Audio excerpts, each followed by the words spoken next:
Alors aujourd'hui, je vais vous présenter ma réalisation d'un site web via le logiciel WordPress sur la ville de Montpellier. Dans le cadre de mon Master 1 Econ basé sur Nice, j'ai eu la chance de concevoir un site web avec la réalisation du logiciel WordPress. Nous devions répondre à un appel d'offres lancé par les 10 plus grandes villes provinciales de France. Et pour ma part, j'ai choisi la ville de Montpellier pour en décrire son attractivité et toutes les informations concernant la ville. En plus de ce projet d'édition en ligne, j'ai élaboré un site que vous voyez ici et la vidéo de présentation que vous regardez actuellement. Donc pour commencer, travaillant sur Mac, j'ai dû télécharger le logiciel MAMP que vous voyez juste ici pour ensuite mettre en place le logiciel de WordPress et le mettre en ligne. J'ai dû obtenir un hébergeur pour mettre mon site en ligne.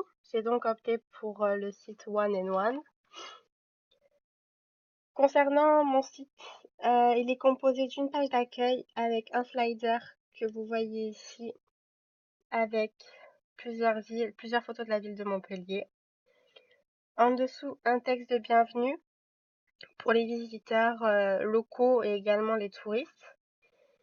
Également, vous pouvez retrouver des liens avec tout ce qui sera répertorié sur mon site, actualité, activité du mois, plus d'informations et contacts.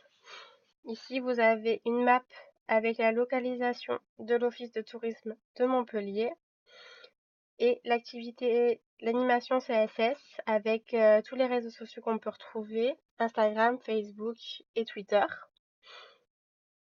Il y a donc comme organigramme de mon site un onglet Actualité avec le petit icône maison sur le côté, qui est composé ensuite de Actualité, Activité du mois, plus d'informations et contacts, avec sur votre droite un champ de recherche. Concernant mon site, vous pouvez aussi le retrouver en responsive.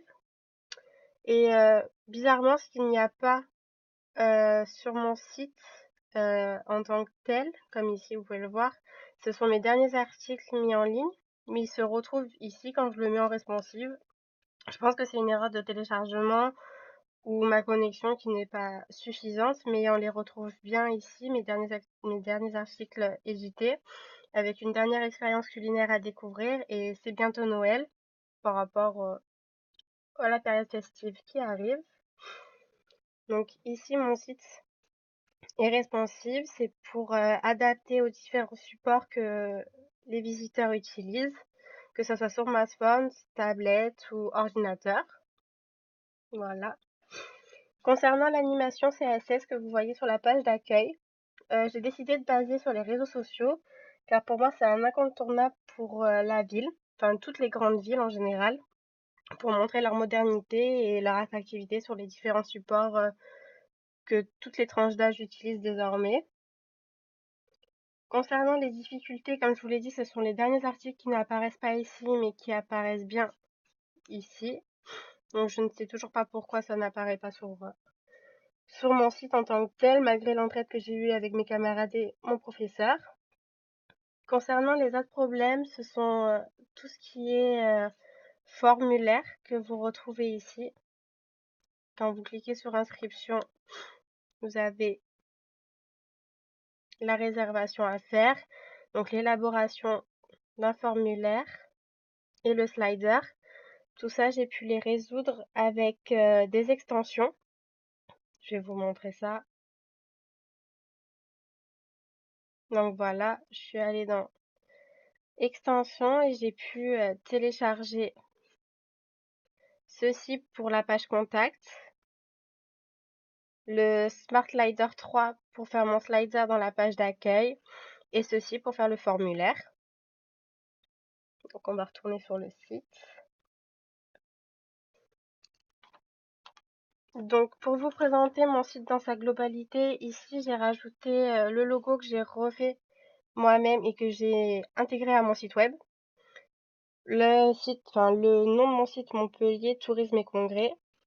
La page d'accueil avec le texte en dessous, les liens pour accéder aux pages, la map, ainsi que l'animation CSS et sans oublier les derniers articles qui sont ici. Ensuite, dans la page actualité, vous pouvez retrouver les articles sur la ville de Montpellier signés de la ville. Il y a 3 articles, juste là, encore un. Voilà, et bien signés de la ville de Montpellier. Ce sont tout ce qui se passe dans la ville de Montpellier quotidiennement toute l'année.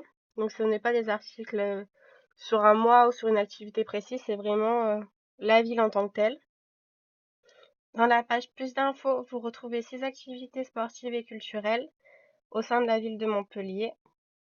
Donc là, c'était pour le vélo, l'hélicoptère, la visite des jardins, et ainsi de suite. Vous avez 6 articles. Ici, c'est concerné par rapport aux illuminations et au marché de Noël, où Montpellier est très actif pendant cette période de l'année. Concernant les activités du mois, je vous ai répertorié sous forme de tableau 10 activités qui se sont déroulées au mois de novembre, parce que l'élaboration de mon site a commencé au mois de novembre, du coup je vous ai tout fait sur le mois de novembre, et ça découle un peu sur le mois de décembre. Donc vous avez la date, le lieu, une photo de présentation, ainsi que un bref descriptif sur l'activité, l'événement, et le bouton inscription quand vous cliquez sur inscription, ça renvoie à la réservation avec votre nom, votre prénom et votre adresse mail. Donc voilà pour l'activité du mois. Pour la page contact, ici vous retrouvez l'adresse de l'Office de tourisme de Montpellier, le numéro de téléphone, ainsi que les horaires d'ouverture du lundi au samedi de 9h30 à 18h, et le dimanche et jour férié, c'est de 10h à 17h. Vous pouvez inscrire votre nom, votre prénom, votre date de naissance, votre email, votre nationalité. Vous avez des choix ici déjà préinscrits. Si vous êtes résident ou non, cela nous permettra de faire un petit récapitulatif si ce sont des locaux qui viennent sur le site internet ou si ce sont des touristes. Et bien sûr, votre message, puis vous envoyez directement pour avoir la réponse. Donc voilà pour la globalité de mon site. Pour conclure, je trouve que ce projet a été bénéfique pour moi, surtout au niveau du master en fait, parce que c'est vraiment à ce moment-là qu'on essaye de concrétiser tous nos projets et de se confronter à la vie professionnelle.